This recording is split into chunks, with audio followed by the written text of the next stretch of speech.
ಸ್ನೇಹಿತರೆ ನಮಸ್ತೆ. ನಾಡುನುಡಿ ನ್ಯೂಸ್ ಲೈವ್ಗೆ ನಿಮಗೆಲ್ಲ ಸ್ವಾಗತ. ಸ್ನೇಹಿತರೆ, ಕರ್ನಾಟಕ ರಾಜ್ಯ ಸರ್ಕಾರ ಈಗ ಗೃಹಲಕ್ಷ್ಮಿ ಯೋಜನೆಗೆ ಸಂಬಂಧಪಟ್ಟಂತೆ ಇನ್ನೊಂದು ಘೋಷಣೆಯನ್ನ ಮಾಡಿದೆ.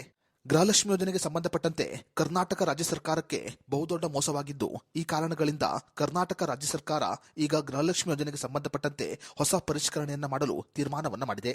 ಇನ್ನು ಈ ಪರಿಷ್ಕರಣೆ ನಂತರ ಕರ್ನಾಟಕ ರಾಜ್ಯ ಸರ್ಕಾರ ಲಕ್ಷಾಂತರ ಜನರ ಹೆಸರನ್ನ ಗೃಹಲಕ್ಷ್ಮಿ ಯೋಜನೆಯಿಂದ ಡಿಲೀಟ್ ಮಾಡಲು ತೀರ್ಮಾನವನ್ನ ಮಾಡಿದೆ. ಹಾಗಾದ್ರೆ ಗೃಹಲಕ್ಷ್ಮಿ ಯೋಜನೆಯ ಪರಿಷ್ಕರಣೆ ಆಗುವ ತನಕ ಗೃಹಲಕ್ಷ್ಮಿ ಯೋಜನೆ ಹಣ ಬರಲ್ವಾ? ಇದರ ಕುರಿತಂತೆ ಕರ್ನಾಟಕ ರಾಜ್ಯ ಸರ್ಕಾರ ಹೇಳಿದ್ದೇನು? ಇವೆಲ್ಲದರ ಬಗ್ಗೆ ಸಂಪೂರ್ಣ ಮಾಹಿತಿಯನ್ನ ಈ ವಿಡಿಯೋದಲ್ಲಿ ನಾವು ನಿಮಗೆ ತಿಳಿಸಿಕೊಡ್ತೀವಿ. ವಿಡಿಯೋ ತುಂಬಾ ಇನ್ಫಾರ್ಮೇಟಿವ್ ಆಗಿದೆ, ಎಲ್ಲೂ ಸ್ಕಿಪ್ ಮಾಡದೆ ನೋಡಿ. ಪರಿಷ್ಕರಣೆ ಆಗುವ ತನಕ ಗೃಹಲಕ್ಷ್ಮಿ ಯೋಜನೆ ಹಣ ನಿಲ್ಲುತ್ತಾ ಅನ್ನುವ ಪ್ರಶ್ನೆಗೆ ಈಗ ಕರ್ನಾಟಕ ರಾಜ್ಯ ಸರ್ಕಾರ ಸ್ಪಷ್ಟನೆಯನ್ನ ಕೊಟ್ಟಿದೆ. ಗೃಹಲಕ್ಷ್ಮಿ ಯೋಜನೆಗೆ ಸಂಬಂಧಪಟ್ಟಂತೆ ಕರ್ನಾಟಕ ರಾಜ್ಯ ಸರ್ಕಾರಕ್ಕೆ ಮೋಸವಾಗುತ್ತಿದ್ದು, ಈ ಕಾರಣಗಳಿಂದ ಪರಿಷ್ಕರಣೆಯನ್ನ ಮಾಡಲಾಗುತ್ತಿದೆ.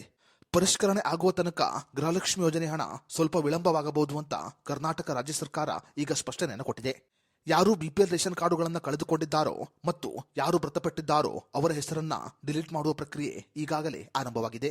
ಗೃಹಲಕ್ಷ್ಮಿ ಯೋಜನೆಗೆ ಸಂಬಂಧಪಟ್ಟಂತೆ ಈಗಾಗಲೇ ಪರಿಷ್ಕರಣೆ ಆರಂಭವಾಗಿದ್ದು, ಹೊಸ ಅರ್ಜಿಗೆ ಅವಕಾಶ ಇರುವುದಿಲ್ಲ. ಪರಿಷ್ಕರಣೆ ನಡೆಯುತ್ತಿರುವ ಕಾರಣ ಗೃಹಲಕ್ಷ್ಮಿ ಹಣ ಬರುವುದು ಸ್ವಲ್ಪ ವಿಳಂಬವಾಗಬಹುದು.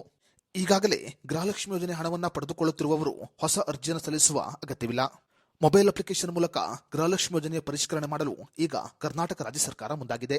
ಅದೇ ರೀತಿಯಲ್ಲಿ ಅಂಗನವಾಡಿ ಕಾರ್ಯಕರ್ತೆಯರು ಮನೆ ಮನೆಗೆ ತೆರಳಿ ಮಹಿಳೆಯರ ಗೃಹಲಕ್ಷ್ಮಿ ಯೋಜನೆಗೆ ಸಂಬಂಧಪಟ್ಟಂತೆ ಪರಿಷ್ಕರಣೆಯನ್ನ ಮಾಡಲಿದ್ದಾರೆ. ಈ ಪರಿಷ್ಕರಣೆಗೆ ಪ್ರತಿಯೊಬ್ಬರು ಕೂಡ ಸ್ಪಂದಿಸಬೇಕಾಗಿದೆ. ಪರಿಷ್ಕರಣೆ ವಿಫಲವಾದರೆ ಆ ಮಹಿಳೆ ಗೃಹಲಕ್ಷ್ಮಿ ಯೋಜನೆ ಹಣವನ್ನು ಪಡೆದುಕೊಳ್ಳಲು ಸಾಧ್ಯವಿಲ್ಲ. ಅದೇ ರೀತಿಯಲ್ಲಿ ಪರಿಷ್ಕರಣೆಯ ಸಮಯದಲ್ಲಿ ಮಹಿಳೆಯರು ಆಧಾರ್ ಕಾರ್ಡ್, ರೇಷನ್ ಕಾರ್ಡ್ ಸೇರಿದಂತೆ ಇನ್ನುಳಿದ ಅಗತ್ಯ ದಾಖಲೆಗಳನ್ನು ಕೊಡಬೇಕಾಗುತ್ತೆ. ಗೃಹಲಕ್ಷ್ಮಿ ಯೋಜನೆಯ ಪರಿಷ್ಕರಣೆ ಇನ್ನೇನು ಆರಂಭವಾಗಲಿದೆ. ಸ್ನೇಹಿತರೆ, ನೀವು ಕೂಡ ಗೃಹಲಕ್ಷ್ಮಿ ಯೋಜನೆಯ ಫಲಾನುಭವಿಗಳಾಗಿದ್ದರೆ ನೀವು ಎಷ್ಟು ತಿಂಗಳಿಂದ ಗೃಹಲಕ್ಷ್ಮಿ ಯೋಜನೆಯ ಹಣವನ್ನು ಪಡೆದುಕೊಂಡಿಲ್ಲ ಅಂತ ನಮಗೆ ಕಮೆಂಟ್ ಮಾಡಿ.